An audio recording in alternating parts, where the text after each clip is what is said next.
Azərbaycanlı bir gəncin 100% uğurlu olmaq planını hazırda sizin üçün hazırlayıram. Bu videoya diqqətlə və sona qədər qulaq asın. Özünüz də başa düşəcəksiniz ki, bu plan 100% işləyəcək və bu plan hazırda da 100% işləyir. Deməli necə olacaq? Əgər sən hazırda Azərbaycandasan və fikirləşirsən ki, mən xaricə çıxmaq istəyirəm, orada təhsil almaq, gələcəyimi orada qurmaq, yaşamaq, həyat qurmaq istəyirəm orada. Amma hazırki şəraitim buna əl vermir və ucuz bir ölkə də tapmıram ki, ora necə çıxım. Hazırda əlimdə olan büdcə ilə də çıxa biləcəyim ölkələrin sayı məhduddur. Bu sadəcə bəhanə ola bilər. Bu ondan irəli gəlir ki, sən düzgün araşdırma eləməmisən. Niyə görə? Bax, indi sənin üçün qurduğum plan var ha. Növbəti 5 ilin gözünə uzun görünməsin. Növbəti 5 ilin planıdır. Deyək ki, sən onsuz da Azərbaycanda universitetə hazırlaşanda imtahan verirsən, bal yığırsan, 15 dənə ixtisasdan birinə düşürsən. İndi ola bilər ki, biraz dəyişik plan, amma aşağı-yuxarı belədir də. Yəni sən istədiyin sahə üzrə hazırlaşıb 100% buraya daxil olacağam ya da ki, heç yerə daxil olmayacağam demirsən axı, düzdür? Bax, ona görə də elə indi sənin üçün bu məsələni izah eləyəcəm. Azərbaycanda gələcəyimi fikirləşmirsən ki, necə olacaq və hansı ixtisas olur olsun oxuyum. Ondansa, sən Klaypeda Universiteti var. Ya lap o olmasın. Litvanın o Klaypeda şəhərindəki universiteti olmasın. Hər hansı bir Avropa universiteti olsun. Dənizçilik, su nəqliyyatı, ümumiyyətcə dənizə aid olan hər hansı bir ixtisasa, istər mühəndis, istər administrativ sahəsində, istər satış sahəsində, menecment sahəsində nə olur olsun, təhsil haqqı aşağıdır, sənin üçün lap yaxşı, yuxarıdır. Biraz aşağı universitetlər var ki, belə deyək də, təhsil haqqısı aşağıdır, onları tapıb müraciət edə bilərsən. İndi mən eləyirəm onu, sənin üçün köməklik edirəm, dəstəkləyirəm, bu başqa öz yerində, bu mentorluğun buna heç bir aidiyyatı yoxdur. Amma sən, bax, hər hansı Avropa ölkəsində bu universiteti tapırsan, ora qəbul olursan, indi illik 3000 evrodur, 4000 evrodur, nədir? Bundan keçməlisən. Əgər sənin heç bir savadın yoxdursa, universitetə təqaüdlə qəbul olmağa, bu puldan keçməlisən. Birinci mərhələ, müraciət edirsən, universitetdən qəbul alırsan. İstənilən Avropa ölkəsində dənizçiliyə aid olan nə sahə var, onu oxuyursan. Sonra ilk ilin sonunda Erasmus proqramı götürürsən və Maltaya gəlirsən. Diqqətlə qulaq as. Bax, əsas məsələ burada başlayır. Bu videonu çəkdiyim yerin əsas məsələsi də həmin videoya aiddir ki, sən Maltaya gəlirsən. Bu ölkədə həddən artıq yaxtalar var, qayıqlar var, şəxsi. Şirkətlərin də var, düzdür. Amma əksəriyyəti privatedir. Və sən burada o qədər marin şirkətlər var ki, marinalar var da. Onların birində hər hansı bir şirkətə yay internshipi götürürsən. Bax, bu plan, yenə də deyirəm, 100% işləyir. Hazırda bax, sənə bir dənə göstərəm buranı, özün başa düşəcəksən ki, niyə görə bunu deyirəm. Bu videoda, yəni edit, captions, heç nə yoxdur. Sırf raw videodur. Bax, bir dənə ətrafa. Bax, bu gördüyün marinalardan biridir. Düz ucu axıra qədər gedir. Nə qədər burada yaxtalar var, nə qədər burada qayıqlar var, hamısı şəxsi istifadə üçün. Və mənim arxamda gördüyünüz bu bina da həmin o yaxtaların sahiblərinin əksəriyyətinin qalmaq istədiyi və qaldıqları, seçdiyi seçim olaraq evlərdən biridir, binalardan biridir. Dediyim məsələ. Sən buradakı hər hansı bir şirkətdə yay internship proqramı tapırsan və bu internshipə gələndə, diqqətlə bura qulaq as. Bu internshipə gələndə başlayırsan, belə deyək, sailing coach assistant olsun və ya hər hansı texniki heyətin kiçik bir üzvü olsun, təcrübəçi kimi gəlirsən. Bunların səndən gözləntiləri yoxdur. Əksinə sənə biraz da maaş verirlər ki, Erasmusdan da sən pul alırsan, ha. Amma bunlar da sənə maaş verirlər ki, qeyri-qanunidir, pulsuz işlətmək. Deyək, həftəlik sənə 100, 150, 200 evro verəcəklər, nə bilim, 300 evro verəcəklər. Baxır bunun danışıqdan asılı olaraq dəyişməyinə.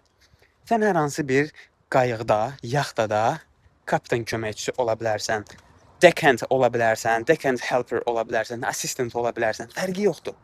Hər hansı bir kiçik işdən başlayırsan və bunlarda bu işlədiyin müddətdə özünü göstərməlisən. Sən Burada yalan danışmaqdır, sonra atış gəlməkdir. Bunlara nə bilim ucuz yolla nə isə həll etdirmək. Bu kimi şeyləri beynindən kənara qoy.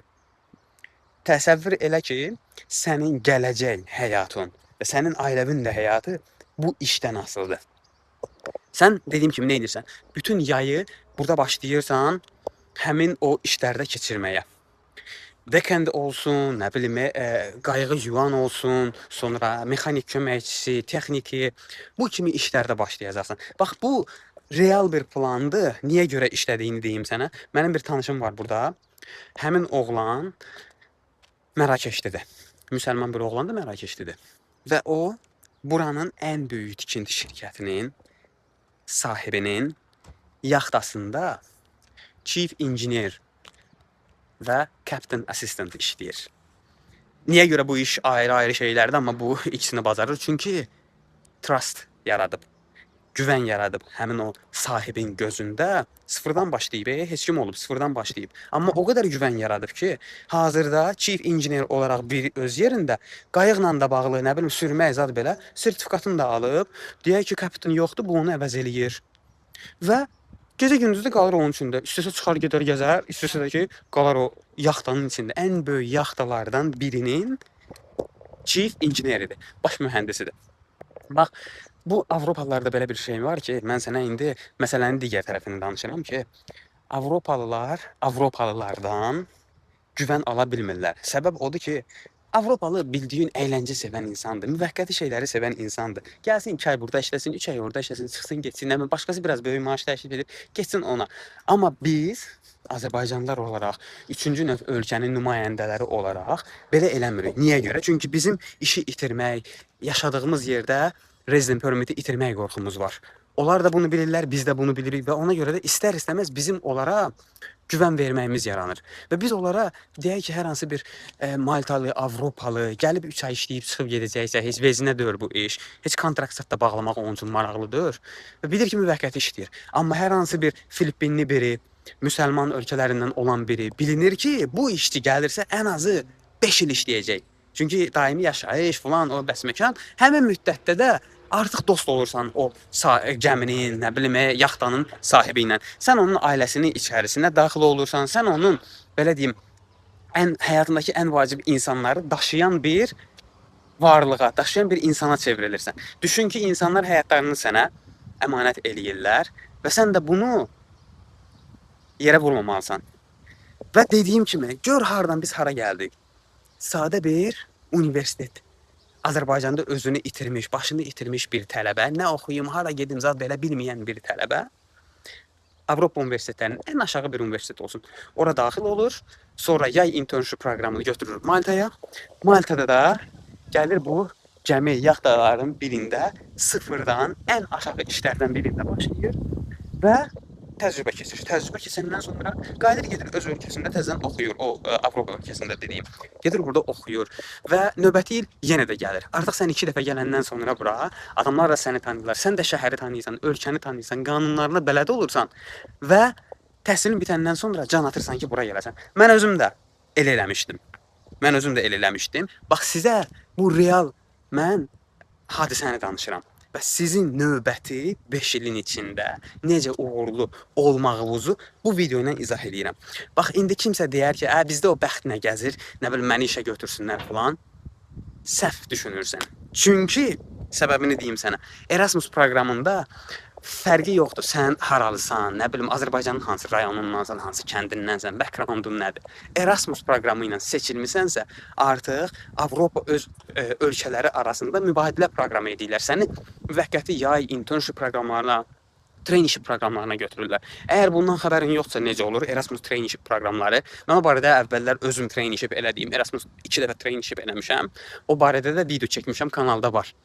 Və dediyim kimi, sıfırdan bunu edirsən və gələcəyi qurursan.